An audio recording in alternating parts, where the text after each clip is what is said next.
नमस्कार दोस्तों, आज के वीडियो में आप सभी का स्वागत है। आज हम डिस्कस करने वाले हैं call by value function. C program के अंदर कॉल बाय वैल्यू और कॉल बाय रेफरेंस दो तरह की कॉलिंग होती है। कॉल बाय वैल्यू क्या है? वो फंक्शन जिसमें हम जब कॉल करते हैं तो हम वैल्यू पास करते हैं। तो इसको एक एग्जांपल के थ्रू समझते हैं और अच्छे से ये हमें क्लियर हो जाएगा। एक छोटा सा एग्जांपल हम ले रहे हैं यहाँ पे। एक मैंने कैलकुलेट नाम का फंक्शन बनाया। इस कैलकुलेट नाम के फंक्शन में मैंने पैरामीटर लिस्ट दी है 3 और ये तीनों a b c integer type के हैं। ये फंक्शन जो है वॉइड टाइप का है। वॉइड का मतलब है जब इस फंक्शन को कॉल कराया जाएगा, ये फंक्शन अपने में से कोई भी वैल्यू रिटर्न नहीं करेगा। ये नो रिटर्न टाइप हो गया। अब यहाँ पे जब पैरामीटर्स हमने दिए हैं तो इसमें होता क्या है कि जब इस फंक्शन को हम कॉल करेंगे 3 आर्गुमेंट पास करने पड़ेंगे। तो जब मैं यहां से कॉल करूंगा इस फंक्शन को, तो यहां पे जब हम लिखेंगे कैलकुलेट फंक्शन, उसके बाद ए बी सी 3 वेरिएबल मुझे पास करने पड़ेंगे। मैं इसको ऐसे भी लिख सकता हूं कि 1 2 एंड 3, ये भी ऐसे भी लिखा जा सकता है। तो ये मेरा कहलाता है call by value function. Call by value का मतलब है जब मैं कॉल कर रहा हूं तो यहां से कुछ वैल्यूज को पास कर रहा हूं और ये वैल्यू यहां पे जा रही है। और ये जैसे मैंने 1 2 3 लिखा, तो यहाँ पे 1, यहाँ पे 2 और यहाँ पे 3 अकॉर्डिंगली ये स्टोर हो गया। तो ये कहलाता है मेरा कॉल बाय वैल्यू फंक्शन। जब हम कॉल करेंगे तो आर्गुमेंट पास करेंगे और यहाँ पैरामीटर लिस्ट में वो जाके स्टोर होके आगे यहाँ पे वर्किंग करेगा।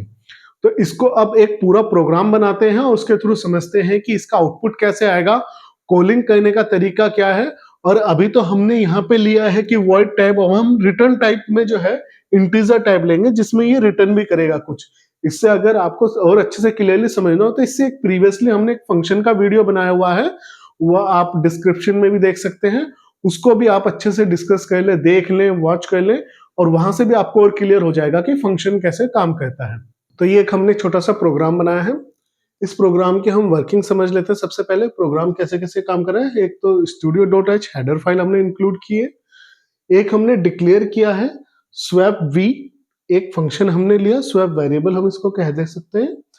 अब यहाँ पे क्या हुआ है, एक x और एक y दो पैरामीटर हमने लिस्ट लिए हैं और ये डिक्लेरेशन है अभी। ठीक है, डिक्लेयर किया है हमने कंपाइलर को। एक हम फंक्शन यूज करने वाले हैं।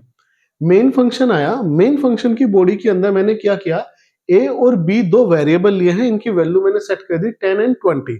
तो अभी के लिए अगर मैं देखूं तो मेरा a की वैल्यू 10 है और b की वैल्यू 20 है। ये मेरा हो गया सेट। यहां से मैंने स्वैप फंक्शन को कॉल किया, स्वैप वेरिएबल a और b की वैल्यू पास की। ये होता है कॉल बाय वैल्यू। जब हम फंक्शन को कॉल कर रहे हैं बट यहाँ पे वैल्यू पास कर रहे हैं, यहाँ पे आर्गुमेंट पास कर रहे हैं, और ये होता है कॉल बाय वैल्यू। कॉल तो कर रहे हैं पर वैल्यू के साथ में। तो यहां से जंप करेगा प्रोग्राम, यहाँ पे आएगा और a और b की वैल्यू जो 10 और 20 है वो यहाँ पे स्टोर हो जाएगी रिस्पेक्टिवली। 10 यहाँ पे और 20 यहाँ पे। दैट मीन्स कि x की वैल्यू 10 और y की वैल्यू 20 हो जाएगी। इसके बाद हमने इस फंक्शन के अंदर क्या किया है, हमने लिए हैं एक वेरिएबल इंटीजर t। अब यहाँ पे हो क्या रहा है, t के अंदर x की वैल्यू स्टोर हो जाएगी। तो अभी के लिए t की वैल्यू क्या हो गई मेरी x, और x की वैल्यू कितनी है 10। तो यहाँ पे 10 वैल्यू हो गई t के लिए। x की वैल्यू को मैंने स्टोर कर दिया y, तो x की वैल्यू कितनी होगी y का वैल्यू कितना है 20, तो x की वैल्यू हो गई 20। फिर y की वैल्यू को मैंने स्टोर कर दिया t, तो y की वैल्यू क्या है, y की वैल्यू हो गई t और t की वैल्यू क्या है मेरी 10।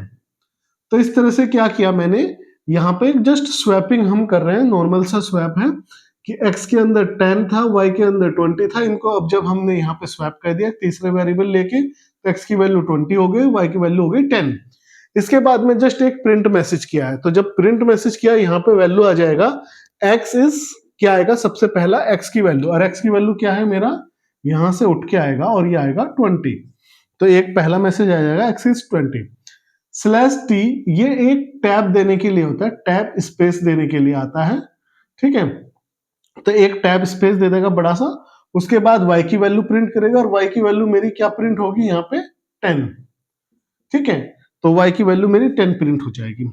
यहां तक का ये काम होगा। इसके बाद यहां से स्लैश एन न्यू लाइन पे पहुंच जाएगा वापस आ जाएगा जहां से हमने इसको कॉल किया था। कॉल यहां से गया था, यहाँ पे वापस आया, फिर से ए और बी की वैल्यू को प्रिंट कर देगा। पर ए और बी की वैल्यू क्या है, जो इस प्रोग्राम के अंदर है, इस मेन फंक्शन के अंदर है। चूंकि यहाँ पे जो हमारा स्वैप हुआ है वो एक्स और वाई अलग वेरिएबल हमने लिए हैं, उसके अंदर स्वैपिंग परफॉर्म हुई है। बट मेरा जो ओरिजिनल वेरिएबल है ए और बी वो एज इट इज रहेगा। तो ए की वैल्यू मेरी क्या प्रिंट होगी, 10, और बी की वैल्यू क्या होगी, 20। तो 10 और 20 प्रिंट होके आ जाएगा। तो ये एक छोटा सा जो है हमारा कॉल बाय वैल्यू फंक्शन था, जहां पे जब हम फंक्शन को कॉल कर रहे हैं तो वहां पे क्या हो रहा है, हम वैल्यू पास कर रहे हैं, वैल्यू को वो लेके जा रहा है, अपने अंदर कैलकुलेशन कर रहा है, परफॉर्म कर रहा है स्टेटमेंट जो लिखे हुए हैं, और वापस जब हम आ रहे हैं तो हमारा एज इट इज जो वैल्यूज थे वो एज इट इज प्रिंट हो रहे हैं। तो ये वीडियो आप लोगों को अच्छे से समझ में आ गया होगा, आई होप। कि अगर कोई डाउट है, कोई कंफ्यूजन है, तो आप कमेंट सेक्शन में लिख सकते हैं, मैं रिजोल्व करने की कोशिश करूंगा। आज का वीडियो देखने के लिए बहुत बहुत धन्यवाद। Please like share subscribe the channel. Thank you.